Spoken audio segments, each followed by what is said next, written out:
안녕하세요. 재테크를 공부하는 대학생 태테크입니다. 이번 시간에는 은행에 대해서 알아보겠습니다.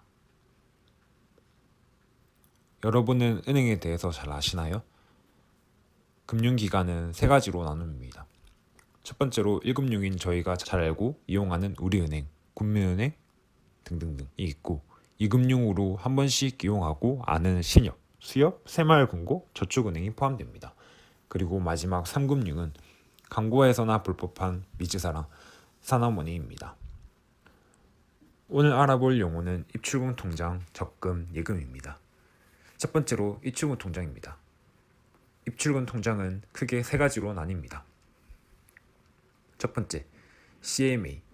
CMA의 큰 특징은 은행의 보통 예금보다 금리가 높고 하루치 이자를 매일매일 지급한다는 점입니다.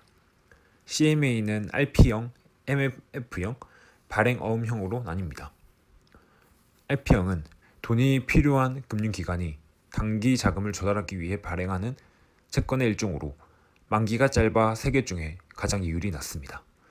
두 번째, MMF형인데 이것은 펀드 형식으로 자금의 수요자에게 돈을 공급하고 수익을 얻어 이자를 줍니다. 이것은 RP형에 비해 비교적 위험하기 때문에 이율이 높습니다. 마지막, 발행어음형인데 증권사에서 회사의 신용을 기반으로 투자자들에게 만기 1년 이내로 발행한 어음으로 단기 금융상품이며 확정된 금리를 받을 수 있어 1개월, 1년 사이의 짧은 투자처를 찾는 분들께 각광을 받는 상품으로 세계 중 이자를 가장 많이 줍니다. CMA의 단점이라면 예금자 보호가 되지 않아서 위험하다고 생각할 수 있는데 증권사가 망하기 전까지는 받을 수 있다고 생각하기에 위험하다고 생각되지 않습니다. 두 번째, 파킹 통장입니다. 파킹 통장은 입출금 통장으로 그중 첫 번째, 사이다뱅크입니다. 최근까지 2%의 금리를 줘서 유용했는데 7월 10일부터 1.5%로 내려가서 메리트가 약간 떨어졌지만 그래도 아직 입출금 통장 중에 높은 사이다뱅크입니다. 매달 이자를 지급하며 100만 원까지는 한도가 있습니다. 두 번째로 청년들을 위해 KB에서 만든 통장으로 마이핏 입출금 통장이 있습니다.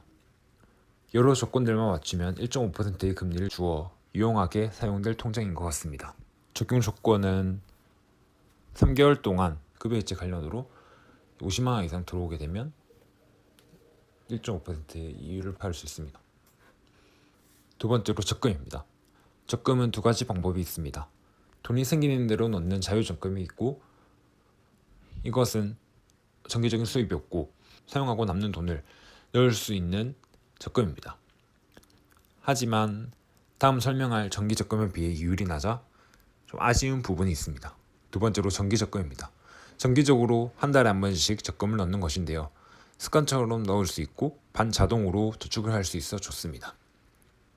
적금의 이자 원리는 첫 달에 넣은 돈은 12개월 이자를 받고 두 번째 달에 넣은 돈은 12개월 이자를 받고 세 번째 달에 넣은 돈은 10개월의 이자를 받고 이렇게 해서 마지막 달에 넣은 돈은 원금 그대로 나옵니다. 이렇게 따지고 보면 이자가 너무 적은 것 같습니다.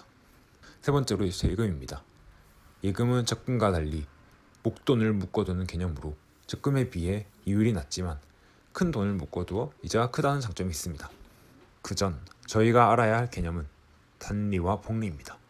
단리는 기존의 불임한 원금에 대해서만 이자를 발생하는 것이고 복리는 원금에 이자를 합한 원리금 전부에 대해 이자를 반복적으로 발생하게 되는 것으로 1년마다 이자가 지급되는 예금에는 차이가 없지만 1개월마다 이자가 지급되는 상품에서의 1년 계약은 복리가 단리에 비해 유리합니다. 그런 말이 있습니다.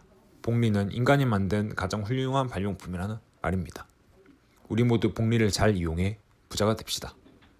여러분을 위해 예금과 적금의 이자를 비교해주는 사이트를 추천드리겠습니다. 첫 번째로 은행연합회 사이트입니다.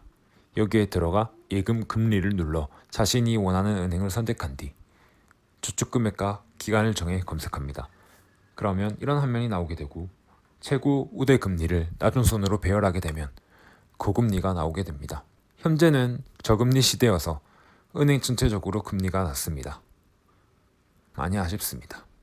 두 번째로 저축은행 중앙회의입니다. 여기는 아까와 달리 현재 날짜의 금리를 모두 보여줍니다. 여기도 동일하게 배열을 했는데, 그래서 항상 저축은행 상품을 가입하실 때는 잘 알아보시고 하면 좋을 것 같습니다. 이것으로 오늘 입주 통장, 적금, 예금에 대해서 알아보았습니다. 저축하는 것에 한 단계 성장하셨나요? 오늘 내용은 앞으로 나아갈 주제에 좋은 밑거름이 되니 꼭 기억해 주세요. 오늘도 도움이 되셨다면 좋아요와 구독, 알림 설정까지 해주세요. 지금까지 재테크를 공부하는 대학생 대테크였습니다. 감사합니다.